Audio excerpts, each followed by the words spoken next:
केंद्रीय मंत्री चिराग पासवान ने बिहार विधानसभा चुनाव को लेकर बड़ा बयान दिया है। उन्होंने कहा कि एनडीए पर जनता का भरोसा पहले से ज्यादा मजबूत हुआ है और इस बार 121 में से 100 सीटें एनडीए जीतने जा रही है। चिराग पासवान ने दावा किया कि लोजपा रामविलास जिन 14 सीटों पर चुनाव लड़ रही है वहां माहौल पूरी तरह सकारात्मक है और पार्टी को हर सीट पर जीत का भरोसा है। उन्होंने याद दिलाया कि 2005 और 2010 में भी इस तरह वोटिंग हुई थी, तब एनडीए की सीटें बढ़ी थी। इस वीडियो में देखिए क्या कुछ बयान देते हुए नजर आ रहे हैं केंद्रीय मंत्री चिराग पासवान। भाई जो ये दावे कर रहे हैं उनको एक बार के लिए मैं 2010 भी याद दिलाना चाहता हूँ। 2005 में एनडीए की सरकार बनने के बाद जिस तरीके से 2010 में भी इसी तरीके से वोटिंग हुई थी और हम लोगों की सीटों की संख्या बढ़ी थी, तो ऐसे में आज मैं ये मानता हूं जिस तरीके से प्रोकम्बेंसी है, जिस तरीके से डबल इंजन की सरकार के ऊपर जनता का विश्वास बढ़ा है। पिछले एक साल से मेरे प्रधानमंत्री जी ने जो निरंतरता में बिहार आकर बिहार और बिहारियों के लिए योजनाओं को समर्पित करने का काम किया, इसने विश्वास बढ़ाया है हमारी डबल इंजन की सरकार के ऊपर। और मैं ये मानता हूं कि ये जो मत प्रतिशत बढ़ा है ये उसी विश्वास की वजह से बढ़ा है। और बहरहाल अब ज़्यादा दिन बचे नहीं है, 14 तारीख को तो परिणाम आ ही जाएंगे।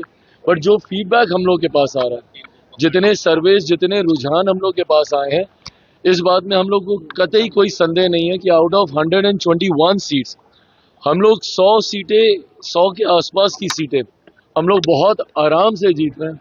मैं खुद अगर अपनी सीटों की बात करूं, 14 सीटों पर हम लोग चुनाव लड़ रहे थे, मैं मरौड़ा को भी उसमें जोड़ रहा हूं जिसमें निर्दलीय प्रत्याशी को एनडीए ने अपना समर्थन दिया। अगर मैं उनकी भी मैं बात करूं तो 14 की 14 सीटों पर कल रात भर तक हम लोग फीडबैक ले रहे थे। 14 की 14 सीटें पॉजिटिव हैं और मैं मान रहा हूं कि ये सीटें भी हम लोग जीत रहे हैं।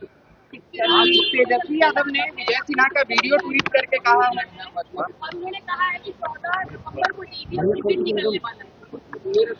ये सारी बातें कहने का मैं समझ सकता हूँ, चुनाव का समय है, उनको भी अपने कार्यकर्ताओं के मनोबल को बढ़ाए रखना है, इसीलिए वो ये सारी बातें कह रहे हैं। बट हर वो व्यक्ति जो बिहार की राजनीति को समझ रहा है और जो देख रहा है कि जिस तरीके से केंद्र सरकार हो, राज्य सरकार हो और पूरा एनडीए गठबंधन एकजुटता के साथ हम लोग चुनाव प्रचार में उतरे हुए हैं, इसमें कतई कोई संदेह नहीं है कि 14 नवंबर के बाद बिहार में हम लोगों की सरकार बनने जा रही है। और जिन लोगों को वापस से ईवीएम का जिन निकलते हुए समझ में आया, तो ये तो वही लोग हैं ना जो अभी तक ईवीएम को गाली दे रहे थे। अब इन लोगों को एक नया बहाना मिल गया है एसआईआर का लेके, और वोट चोरी बोलकर ये अब नए बहाने के ऊपर ही आ गए।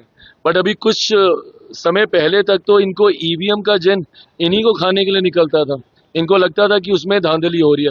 बहरहाल ईवीएम से जिन निकलेगा जरूर 14 तारीख को, बट वो एनडीए की मजबूत सरकार बनाने के लिए निकलेगा।